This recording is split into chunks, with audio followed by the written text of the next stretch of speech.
All right, if you're struggling with your confidence, or you feel like you're not progressing enough in your dancing, or you have anxiety around something in dancing, this is the video for you. We're gonna share 5 tips and strategies that you can use to develop more confidence so you can ultimately look better on the dance floor and enjoy the process better, because the whole journey is the goal of this. So Miss Megan, what is the #1 thing we want our folks on the other side of the camera to know? You are not alone. Everybody starts at the beginning. We all start at the beginning, and even the highest level people, even the top West Coast swing dancers in the world, deal with anxiety. So if you have some anxiety and you feel like you're not good enough or you're not progressing fast enough, totally normal. Maybe Megan doesn't deal with the anxiety, although you did in ice skating. I did. Which is kind of strange, right?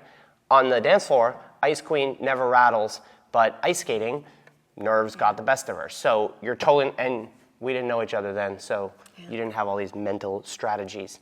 So you're not alone. #2 is you need a plan, right? Now, whether you're a competitive dancer or a social dancer, same thing. What does a plan look like? And I want to share a story first. I am beginning a rock climbing journey. So my friends signed me up for a trip to go to Patagonia and go rock climbing, and in just a few months, I had to learn how to rock climb. So I needed a plan. So what's a plan look like as a social dancer, right? As you're building your skills? Well, at this point, you've probably already been to some dance classes. Maybe you've been at it for a while and you're stuck at a plateau. Creating a plan where Megan loves to practice. No. I don't love to practice. You love to tell your students to practice. You need to practice, right? So, but we want to make it fun, right? So you could, for me, I just dedicated to going to the rock climbing gym X number of hours a week. So I just first had to make that commitment that I was going to get there 2 to 3 times a week and put in an hour and a half, regardless of the outcome, right? So for you, that could be, I want to go out social dancing 1 time a week or 2 times a week. I want to go to a class or 2 classes. So first, just the plan of commit the time, right? Now, what are you going to do with that climb? And I'm going to come back to my rock climbing journey because it's visceral. I knew that as a newbie, I'd be uncomfortable. We went in that first gym, super weird. Second gym, super sweet gal that made it much easier. Much better. But I knew that I was going to get better, but I wasn't going to get better every day. So the first thing I had to do was just show up that amount of days a week. #2 was I just had to have one little skill that I wanted to work on each time I was there.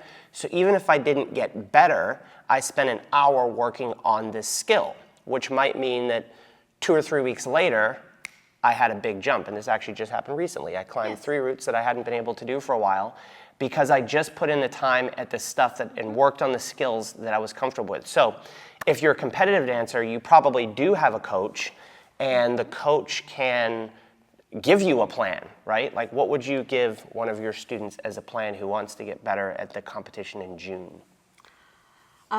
To keep coming to her lessons or their lessons, or and just pick 1 or 2 things to really practice, and we'll see if the results come out. Yeah, so for you guys, it's just literally taking a piece of paper, right, and going, I will go to this many classes, take this many lessons. I don't want to get better. I just want to work on these particular skills for 2 to 3 weeks. And somewhere in that 2 to 3 weeks, all of a sudden, you'll be better. Now, here's the funny part. It doesn't happen linearly, right? So you just have to put in the time and have a plan. If you have a coach and a mentor, then you can come to them and I'll tell you, like, hey man, you've only been doing this 2 or 3 weeks. You know, it's going to take 4 or 5 weeks before you feel the improvement or you see the improvement.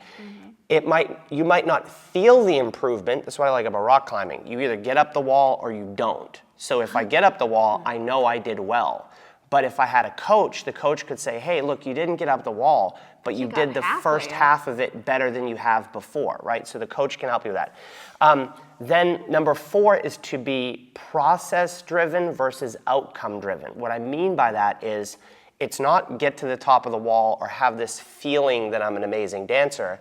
It's that I just dedicated myself to putting in this amount of time, working on these skills, and I'm happy and proud of that. Yeah, get comfortable where you're at before you try to move to the next level. Because if you skip the level that you're at, it's gonna go bad somewhere down the road for you. Super common in dancing, super common in everything. Jiu-jitsu, I mean, rock climbing, not really, because you just can't get up the wall. You don't really have a choice. Yeah, but in dancing, we can try stuff that's above our ability level. So one of the things that I've done recently, I made this big leap to being able to climb harder stuff. And it's because I spent a lot of time on the easier walls with Megan, climbing stuff that was well within my abilities, so that I could develop, here we come back to develop confidence. I could develop confidence in the easier stuff, and then all of a sudden one day I went in the gym and whack, whack, whack, climbed 3 walls that were well above my level. But I did that work. I didn't feel the progress of getting better during the previous 2 to 3 weeks. I was process driven, not outcome driven. The goal wasn't to level up every time. The goal was to just put in the time on the skills that I wanted, and then one day magically I was much better. And then number 5, the reason why, and I've had students that have had this issue, this is supposed to be fun, right? Yeah. And it's not actually the arriving at the top, right, or winning the championship that gives you the fun. It's actually the journey. One of the coolest things I've ever done in my dance career was to not win the UCWDC World Championships with Megan, although we tried and we got to second. We almost got there. We almost got there. But we set out a plan. We were very proud of our plan, of our work together. We felt like we did everything we were supposed to do to get better as dancers. And that process, even though I don't have the trophy, which by the way, you can buy the trophy for like $30 online anyways, Somewhere. right? But I am more proud of that process, and that has given me a ton of happiness, and Yes. we're proud of that. So now I want to share some stories of some of our students, and you have to think of a couple yourself. One of the things that's become apparent to me is the students of mine that have listened and followed the plan have, number 1, gotten to be the best dancers in our studio. Number 2, they've done it with the most enjoyment, right? Which is why I really like this kind of process, is it's not how good you get necessarily, but it's that you enjoy that process. And all of our best students who've kind of followed it this way, kind of circling back to having a coach or mentor, because I know this is super common in the West Coast swing world. If you're traveling around taking random coaches, random lessons from coaches, my advice, don't. Especially in the beginning, you want to have one head coach. Even if you look at Olympic athletes, there might be a team of coaches, there's a head coach that makes the decisions. So even if you have a local teacher, that is Megan's students will take lessons from me, but one of them, recently I teased her about coming in for a lesson that we're going to have tomorrow, and she looked at me and she says, "That's okay, I already have good coaches," right? And to me, that was the first time she was confident that Megan was able-bodied enough to be her teacher. So sometimes, because you're around the same teacher or coach, you think that they're not a big deal. If you have a local person that you can see on a regular basis, that you can pick their brain, that is your number 1 resource. Any stories from any of your? Just that the process actually does work. I have a student that was working mainly on posture, which ultimately helped the rest of his dancing. But this competition that we went to in March, his posture made the biggest difference in his dancing, and he was able to see that in his videos. And so now we're going to move on to something else, and I have a hopefully question. he can see that. I have a question. Did he get the result he wanted, or was he just proud of the, like what? He was proud of how it was better, and he got better results. Maybe Yeah. not the results he wanted, but better. And that's part of the trick, right? If you don't have that way of looking at it, where you can say, "Hey, look, the video that's definitely better. I didn't get the placement, right? But the feeling of happiness doesn't come from that trophy." And especially if you're a social dancer, because you don't even have an external thing to tell you you're awesome. You have to just feel it, which is why if you go back to being process-driven and going, "Hey, man, yeah, I'm new at rock climbing. I'm athletic, but I'm not good at it yet. I'm probably intermediate, low intermediate now, but I'm proud of the process that I'm doing, and I'm enjoying it a lot more." And I'm gonna finish off with a cool story, because you actually used this with one of your students.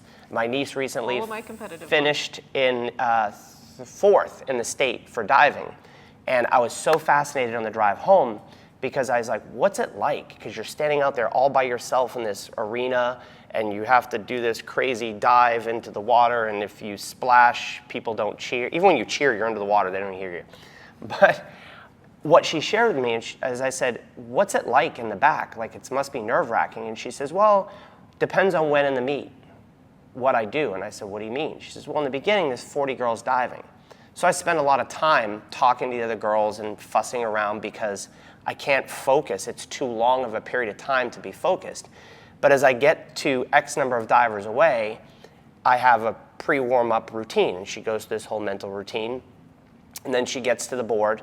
And then she says, then I just stand there until the thoughts empty out of my mind. And then she dives. And so for you guys, whatever anxiety-ridden thing you have, that has to clear it out. Yeah, that has to go away. And if you're an anxious person in general, in my experience, you won't necessarily be less anxious. You'll just be more courageous in the anxiousness. And we've got some people here who struggle with that. And are getting better. And are getting better, right? Because you will develop confidence by going through the process and having a plan. And then from there, you can be more courageous in your approach rather than relying on an external thing or thinking that your anxiety is just going to go away, because for a lot of people it just doesn't. And that's a little nature versus nurture. I hated to learn that my self-confidence wasn't because I was some amazing person. It's probably just the way I was wired and born. Oops. So on that note, if you guys have any questions, I'm not even going to promo anything at the end of this video. I'm just excited to make this for you, and hopefully it proves helpful. And if you have any tips or strategies, share them in the comments section below. We'll see you on a dance floor soon.